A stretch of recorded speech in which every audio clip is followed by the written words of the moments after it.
අපි අවංක වෙන්න ඕනේ ඇයි? මේ ගැන අදහසක් දක්වන්න මම කැමතියි.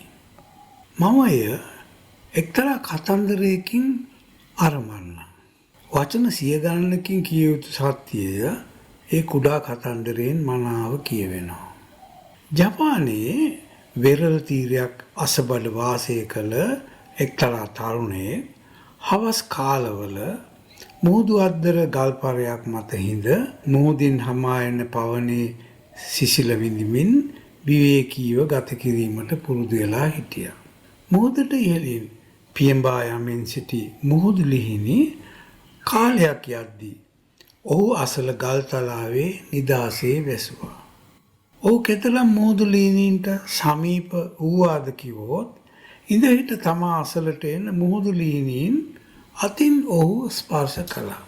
දැන් මුහුදු ලිහිණින්ට ඔහු පිළිබඳ කිසිම බයක් නැහැ. මේ දැකපු ඔහුගේ එක්තරා මිතුරෙක් මවිතයටපත් වුණා. ඔහුට හිතුණා ඒ සගයාට කියලා මුහුදු ලිහිණිය කල්ලා ගන්න පුළුවන් නේද කියලා. ඔහු සගයා වෙත පැමිණ කිව්වා මට මුහුදු ලිහිණියේ කල්ලා දෙන්න කියලා.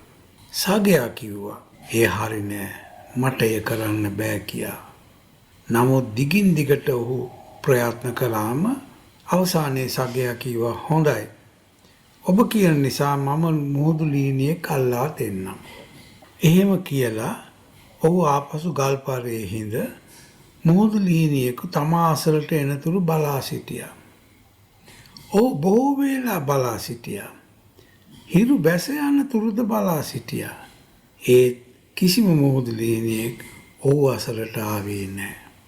දැන් මේ කතන්දරයෙන් පැහැදිලි වෙනවා අපේ යටිසිතේ චේතනා සමාජයෙන් සැඟවිය නොහැකි බව. ඔබ යමක් කියනකොට ඒ කියන්නේ අවංකවද, යහපත් සිතෙන්ද, දයාවෙන්ද, සුවප්‍රත්‍යක්ෂෙන්ද යන මේ සියල්ල සමාජයට ඉවෙන් වගේ දැනෙනවා. ඔබේ චේතනාව සමාජයෙන් සැඟවීම අමාරුයි. කවරෙකුට හෝ සමාජයට බොරු මුහුණක් පෙන්විය හැක්කේ බොහොම කෙටි කාලයකට පමණයි. වැඩි කාල නොගොස් ඔහුගේ සැබෑ මුහුණ මිනිස්සු හඳුනා ගන්නවා. දැන් මේ සත්‍යය තුළ නායකත්වයේ රහස තියෙනවා.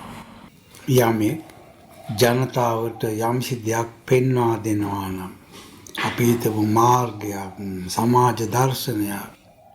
පළමු කොට තමා ඒ හදවතින්ම පිළිගන්නා දෙයක් විය යුතුයි. තමා ඒ විශ්වාස කරන තරමටයි අනුන්ගේ හදවතට එය ඇතුළු වන්නේ.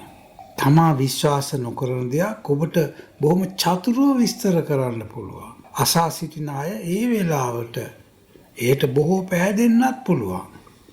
නමුත් ඉන්පසුව ඔවුන්ට කෙමෙන් වැටහෙන්න පටන් ගන්නවා ඔබගේ වදන් ව්‍යාජ බව. බොරුවට ආයුෂ අඩුයි. යමක් ප්‍රත්‍යක්ෂයෙන් කතා කිරීම හා අනෙකෙකුගෙන් බැහැරින් ලද දැනුමෙන් කතා කිරීම අතර විශාල වෙනසක් තියෙනවා. නමුත් විද්‍යාව වැනි විෂයක් කතා කිරීමේදී උගත් දැනුම මත පිහිටලා බොහෝ දුරට ඒ සාර්ථකව විස්තර කරන්න පුළුවන්. ඒත් මානසික සත්‍යයක්, ආධ්‍යාත්මික සත්‍යයක් ඔබට ස්වප්‍රත්‍යක්ෂයෙන් තොරව sannivedanaya කිරීම අමාරුයි. Deny or put away the whole nature and the structure of the self. මේදී කළ හැකි හොඳම දෙය තම අවබෝධයේ සීමාව තුල සිට කතා කිරීම. නිදසුනක් ලෙස ඔබට කියන්න පුළුවන් මට මේ කරුණ විස්තර කරන්න පුළුවන් මේ සීමාව දක්වා පමණයි. සමහරට ඔබට මේ ඔබට තා බොහෝ දේ සොයාගත හැකි වේවි. මේ බුද්ධි නිහතමානය යහපත් මනුෂ්‍ය ගුණාංගයක්.